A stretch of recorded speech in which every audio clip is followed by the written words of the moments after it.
사랑하는 우리 캠코 선교지체 여러분, 한 주간 평온하셨습니까? 오늘 말씀 한 대 시간 창세기 42장 함께 살펴보려고 합니다. 오늘은 창세기 42장 1절에서 25절까지 끊어서 3번 살펴봅시다. 창세기 42장 1절에서 25절 말씀입니다. 언제나 그리하듯 말씀 꼭 읽어보시고요. 말씀 속으로 같이 들어가 봅시다. 먼저 읽어보시죠. 다 읽어보셨습니까? 창세기 42장 1절에서 25절 내용은 요셉이 그 예언을 했던 그대로 7년간 풍년의 시절이 있었고, 그리고 드디어 7년의 흉년의 시절이 도래해서 이집트만 그런 것이 아니라 그 임금까지 다 그 흉년에 잠식되어 고통 속에서 신음하는 가정 속에 요셉의 이제 형제들이 되는 유다의 가족이죠. 유다의 가족들이 식량을 찾기 위해 이집트로 내려가게 되고, 그 가정 속에서 다시 동생인 요셉을 만나게 되는 그 장면을 오늘 보고 있게 됩니다.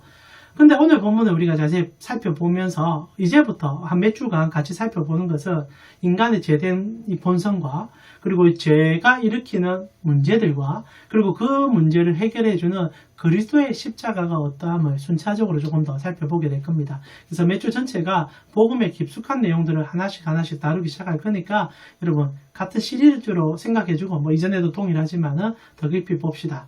오늘 본문이 시작될 때 이제 이 흉년을 피하기 위한 야곱의 스토리가 이렇게 진행이 되죠. 1절과 2절입니다. 제가 한번 읽어드릴게요. 그때 야곱이 애굽에 곡식이 있음을 보고 아들들에게 이르되 너희는 어찌하여 서로 바라보고만 있느냐. 야곱이 또 이르되 내가 들은즉 저 애굽에 곡식이 있다 하니 너희는 그리로 가서 거기서 우리를 위하여 사오라. 그러면 우리가 살고 죽지 아니할 것이다 라고 얘기하죠. 배고파서 살 길이 없어서 이제 야곱의 자녀들에게, 이제 요셉에게 형들이죠. 10명의 형들에게 이집트 내려가서 곡식 좀 사오라라는 평이한 얘기로 오늘 본문이 시작되죠. 근데 오늘 본문은 결코 평이한 내용이 아닙니다. 우리 죄의 깊이를 이제 끄집어내면서 본문은 십자가가 왜 우리에게 필요한지를 가르쳐주는 시작점으로 오늘 본문을 다뤄주죠. 여러분 방금 읽었던 이 짧은 구절에 여러분 독특한 한 가지를 발견해내셔야만 합니다. 혹시나 읽으시는데 뭔가 하나 딱 걸리는 게 있다면 이제 성경 보는 눈이 조금은 넓혀진 것 같아요.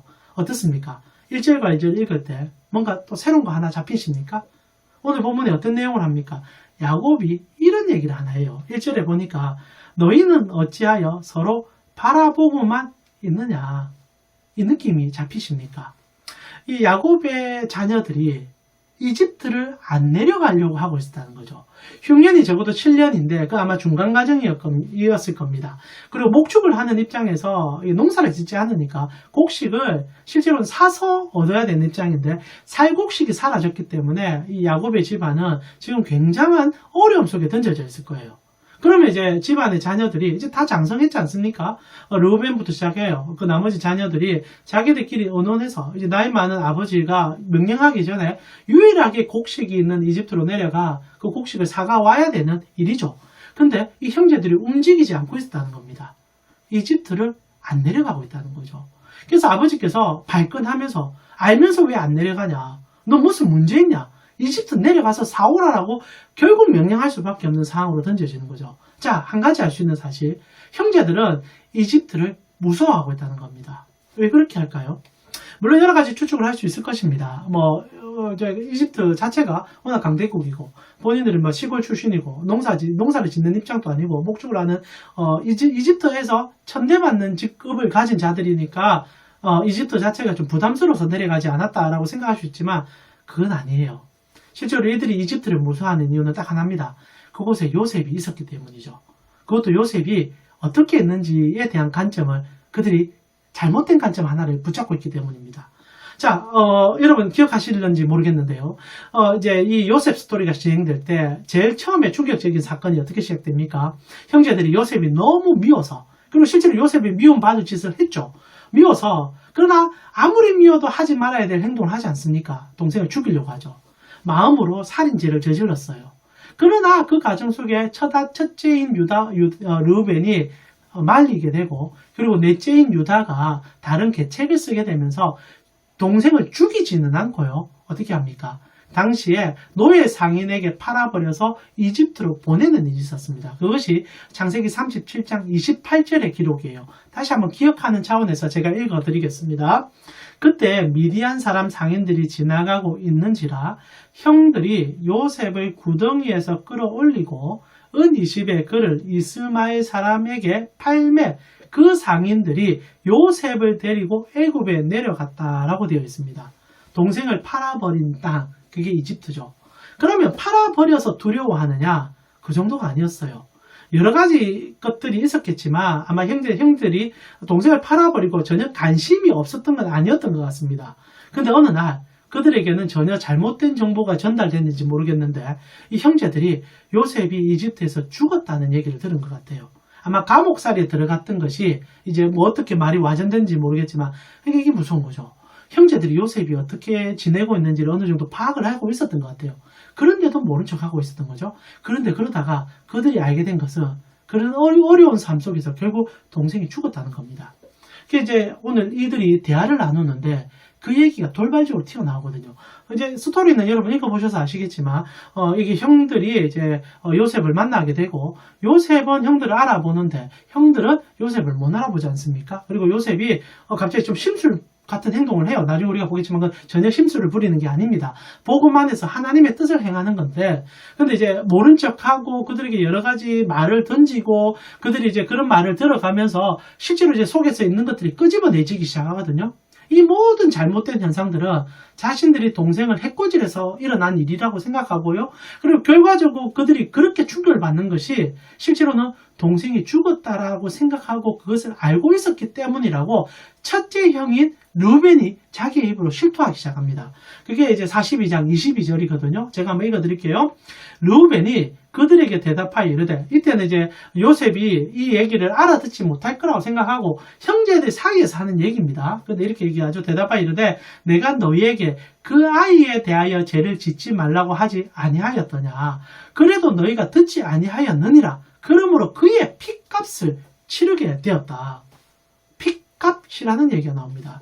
단순히 이제 노예로 팔았다는 얘기도 일부 해석할 수 있지만 실제로는 죽었다 생각하고 있는 거죠. 그리고 그건 아마 그들 사이에 그런 정보가 들어온 것 같습니다. 그러니까 이거죠. 지금 이 형제들이 요셉도 인생의 롤러코스터를 타서 고통 속에 떨어졌습니다. 근데 참 놀라운 것은요. 요셉에 당하는 고난은 하나님과 함께하는 고난이었고 그것은 형통의 가정이었어요. 그래서 언제나 극적으로 살아나는 일들을 경험했고 그 가정 속에 요셉은 하나님이 더 커져가기 시작했지 않습니까?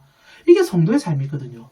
근데 잠시 하나님과 떨어져 버렸고 오히려 자기들의 재성을 가지고 자기들의 힘을 가지고 폭력을 행하여 동생으로 은 20을 벌었던 형들은 그 죄 사슬에서 벗어나지를 못하고 있다는 겁니다. 얼마나 무서운지 모릅니다. 이들이 요셉을 만났는데 요셉을 그냥 총리로만 이해하고 그냥 높은 사람을 이해하는데 인생에 고난이 찾아오면 다 어떻게 해석하는 줄 압니까? 내가 그때 그 잘못해서 그렇다. 그때 내가 그 죄악을 저질러서 지금 내가 이 고통을 당한다. 여러분 이것이 단순히 요셉 형제들의 문제가 아닙니다. 인류 전체가 당하고 있는 이 죄의 싹스에 대한 얘기예요. 인류는 물론 요셉의 형제들처럼 그런 이제 정말 잔혹한 죄악을 저지르지 않더라도 우리 마음에 우리가 살아가면서 해결할 수 없는 이 죄의 문제는 언제나 이런 원인과 결과의 문제로 우리를 괴롭히기 시작하죠. 내가 조금만 잘못돼도 내가 뭐 잘못해서 그런가? 내가 어떤 일이 잘 풀리지 않아도 내가 떠올랐던 내가 했던 그 죄악이 나를 눌러버리는 거죠. 참 죄가 무섭습니다. 원수가 얼마나 무서운지 우리가 지었던 그 죄를 더욱더 증폭시켜서 도저히 감당할 수 없는 문제를 만들게 하고 거기에 잠식되어서 인생 자체를 허비하게 만드는 거죠. 이것이 인류 전체가 지고 가는 하나님을 떠난 인간들의 말로입니다. 잘 사는 것 같은데 행복해 보이는 것 같은데 여러분 실제로 현대사회를 살아가면서 아무리 행복해 보이는 사람을 보더라도 우리는 한 가지는 압니다. 마음에 근심 없는 사람 없을 것이야. 정말 우리 모두 마음에 근심 다 갖고 삽니다.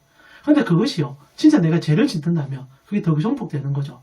뻔뻔스럽게 우리가 바라볼 때는 천연덕하게 사는 것 같죠. 절대 아닙니다.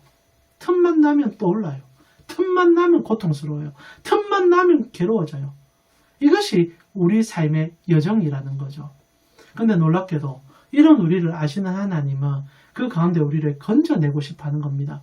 꼭 기억하세요. 지금 요셉의 형제들은 스스로 자신들의 죄악을 저질러 자신들의 무덤을 파고 들어간 자들입니다. 그럼 하나님이 이들을 안다고 할 이유가 없죠. 그런데도 끝까지 하나님은 약속한 대로 책임지시는 분으로 오늘 묘사가 됩니다. 어떻게 합니까? 첫 번째, 이 흉년이라는 인생의 가장 고달픈 시간들을 인류 전체에 허락했어요. 그 지역 전체에게. 근데 놀라운 건 뭔지 압니까? 모두 다 흉년으로 고통스러워하는데 오히려 이 흉년은요, 지금 이 야곱과 요셉과 그리고 요셉의 형제들이 대면할 수 있는 기회를 만들어준다는 거죠. 하나님은요, 그리스도인들에게, 믿음의 자녀들에게 고난이라는 것을 허락할 때가 있습니다. 우리도 고난을 피할 수는 없어요. 그러나 오늘 보면 우리에게 뭘 가르쳐 줍니까? 우리에게 주어지는 고난은 하나님의 나팔과 같아서 우리가 해결하지 못했던 우리 인생의 문제를 맞닥뜨리게 하여 그 문제를 돌파하여 넘어갈 수 있는 주님의 은혜를 경험하는 시간으로 만들어준다는 거죠. 그래서 성도는 하나님을 알아가면 알아갈수록 고난 앞에서 겸손해지며 고난을 통하여 하나님을 더 경험하게 됩니다. 오늘 요셉의 형제들이 인생의 가장 쓰디쓰니 흉년의 시간에 아버지로부터 자기 인생의 가장 큰 문제를 대면하러 내려갈 수밖에 없는 여정이 되어지죠. 이제 문제는 해결점을 만나게 됩니다. 그리고 어떻게 됩니까? 요셉을 만나게 되죠. 하나님께서 인도하셨던 겁니다. 하나님이 진짜 원하는 것은 성도가 정말 자신의 아픔과 고통을 대면하여 그 문제를 뛰어넘어 십자가의 은혜 속에 들어가 인생을 하나님 안에서의 자유로 변화시키기 원하시는 거죠. 이게 하나님이 여러분을 향한 계획이십니다. 결국 어떻게 됩니까? 요셉 만났는데요. 이제부터 정말 하나님께서 얼마나 철두철미하게 그의 백성을 사랑하고 계시고 계획하고 계시고 그들을 만지고 계신지가 드러나기 시작해요. 처음 만났을 때 요셉도 당황하고 형제들도 당황하기 시작하죠. 요셉의 당황함은 형제들을 알아봤기 때문에 당황했고, 두 번째로 이 형제들의 당황함은 이 절대자가 자신들을 의심하고 있다는 사실 때문에 당황했을 겁니다. 이 미묘한 갈등이 시작될 때 사실 이제 감은 아시다시피 요셉이죠.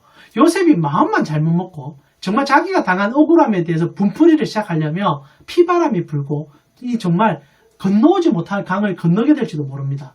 근데 오늘 본문을 자세히 보면요, 하나님의 안배와 배려가 얼마나 깊은지, 성도를 향한 그분의 사랑이 얼마나 끝이 없는지, 결국 그 문제를 만나게 하시고 그 문제를 해결해 줌을 통하여 그 사랑을 경험하게 해주는 은혜가 나타나죠. 어떻게 됩니까?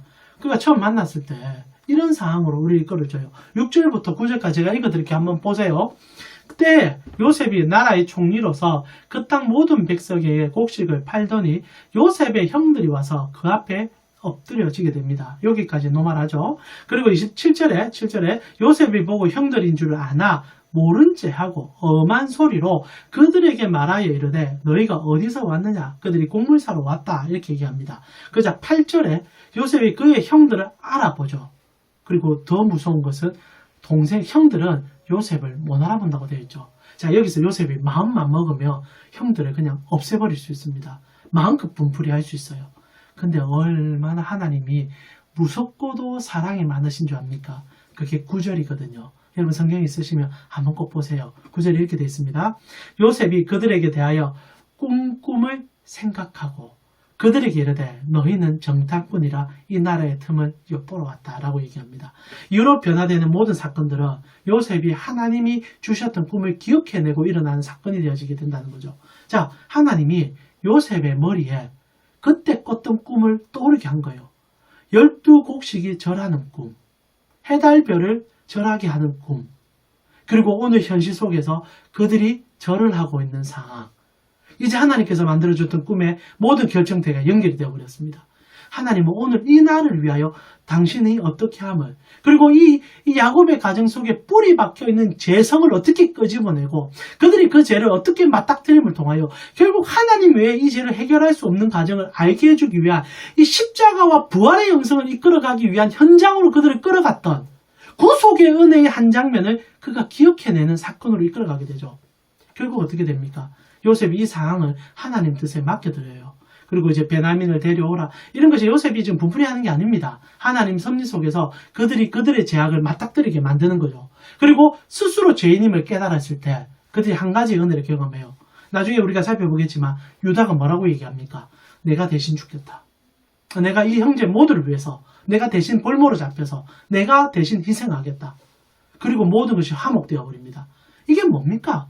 우리 구주 예수 그리스도께서 우리 인류 전체를 위해서 하셨던 그 일, 대신 죽어주심으로 우리 죄를 사해 주시고 대신 살아나심으로 우리를 그 영광에 동참시켜 우리로 인생의 모든 죄악을 대면하여 그 죄악 속에서 우리가 다시 한번 하나님의 은혜를 경험하여 하나님 때문에 살아날 수 있는 은혜를 경험하여 이 문제를 돌파해 주는 영광 속에 들어가는 그의 삶. 오늘 본문은 복음의 첫 시작을 가르쳐주고 있습니다. 오늘 이제 뭐 더 이상 나누기보다는 다음 주로 이것을 더 끌고 가고 싶은데요. 꼭 기억하십시오. 오늘 가장 중요한 주제는요. 죄입니다. 죄. 죄가 얼마나 무서운 파괴력을 갖고 있는지. 그러나 우리는 그 죄를 해결할 방법이 없다는 것.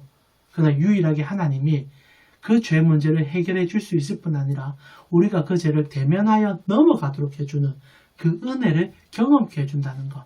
그래서 오늘도 우리는 하나님을 붙잡게 됩니다. 하나님이 주시는 그 사랑을 기억하게 되는 것입니다. 사랑 우리 캠코 선교회 지체 여러분, 오늘 본문 속에 깊숙이 드러나 있는 하나님의 깊은 안배를 꼭 붙잡아 주세요. 처음부터 하나님은 아셨습니다. 아시는 그분이 우리를 살려주기 위해서 그 수많은 시간 속에 그분은 개입하셨고 그 사랑 끝까지 보여주고 마지막으로 당신의 아들까지 우리에게 보내주셔서 그 사랑을 온전히 다 덮어주셨습니다. 그런 하나님께서 오늘 이 강의를 듣고 계신 여러분을 모른다 하시겠습니까? 그 사랑의 담력을 가지시고 삶의 모든 문제 속에서 하나님 때문에 이겨나갈 수 있는 여러분 되기를 더 기도하겠습니다. 한 주간 더 승리하시고요. 다음 주에 또다시 더 깊은 복음의 은혜 가운데로 함께 들어가 봅시다. 한 주간 승리하십시오.